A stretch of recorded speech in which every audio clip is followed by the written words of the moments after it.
Voici une petite visite guidée de notre galaxie. Souviens-toi, émerveille-toi. Et je me suis posé la question suivante la dernière fois que je regardais le ciel la nuit. Est-ce que toutes ces étoiles font partie de notre galaxie ou bien certaines sont peut-être plus éloignées? Eh bien la réponse est oui. Toutes font partie de notre galaxie qui s'appelle la Voie lactée. Un nom donné par les Romains dans l'Antiquité. Plusieurs légendes coexistent. L'une d'elles raconte que Hercule ou Héraclès en grec, le fameux héros des 12 travaux, serait à l'origine de la Voie lactée dans le ciel. En effet, on raconte qu'étant bébé pour que Hercule devienne immortel, on l'aurait placé sous le sein de Junon, Héra, la femme du dieu des dieux Jupiter, ou Zeus, qui était alors endormie. En se réveillant, la déesse écarta si brusquement l'enfant qu'un jet de lait s'échappa et traça la Voie lactée dans le ciel. Comment est née notre Voie lactée?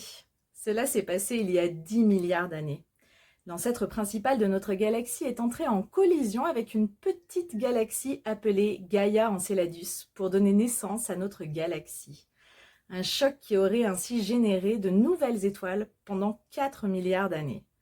Notre galaxie est immense, constituée de 100 milliards d'étoiles, et en son centre se trouve un disque tournant d'où partent des sortes de bras. Notre système solaire, et donc nous la Terre, se trouve justement sur l'un de ces bras. Dans notre galaxie se trouvent aussi des nébuleuses, des sortes de gigantesques nuages composés de gaz et de poussière. En observant le ciel avec des jumelles ou même à l'œil nu, tu peux facilement dénicher l'une d'entre elles. Il suffit pour cela de repérer la constellation d'Orion, qui est une forme de chasseur prêt à l'attaque tenant un arc. Juste sous sa ceinture, qui est constituée de 3 étoiles les plus brillantes de la constellation, se trouve la nébuleuse d'Orion. Elle joue un rôle important puisque c'est là, en son centre, que naissent certaines des nouvelles étoiles de notre galaxie. Tu veux en savoir plus toi aussi? Alors, 2 petites anecdotes.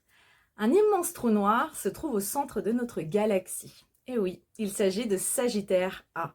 Localisé au centre de la Voie lactée, c'est un immense trou noir dont la masse équivaut à environ 4 millions de fois celle de notre Soleil. Cet objet n'a jamais été observé directement, il est caché par d'épais nuages de poussière et de gaz.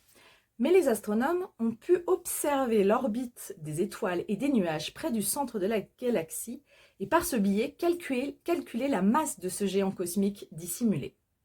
D'ailleurs, d'immenses trous noirs auraient élu domicile au cœur de la plupart des galaxies et certains se nourrissent de la matière environnante avec tant de force qu'ils rejettent de puissantes radiations visibles à des millions d'années-lumière. La Voie lactée n'est pas éternelle. Dans environ 4 milliards d'années, la Voie lactée entrera en collision avec son plus proche voisin, la galaxie d'Andromède. Les deux galaxies spirales se rapprochent l'une de l'autre à une vitesse de 402 000 km par heure. Lorsqu'elles entreront en contact, ce ne sera pas aussi catastrophique que ce qu'on pourrait imaginer. Déjà, on ne sera plus là. Et la Terre survivra certainement à ce choc galactique et seules quelques rares étoiles seront effectivement détruites. La nouvelle méga-galaxie offrira des cieux nocturnes intensément étoilés. Et toi, qu'est-ce qui t'émerveille?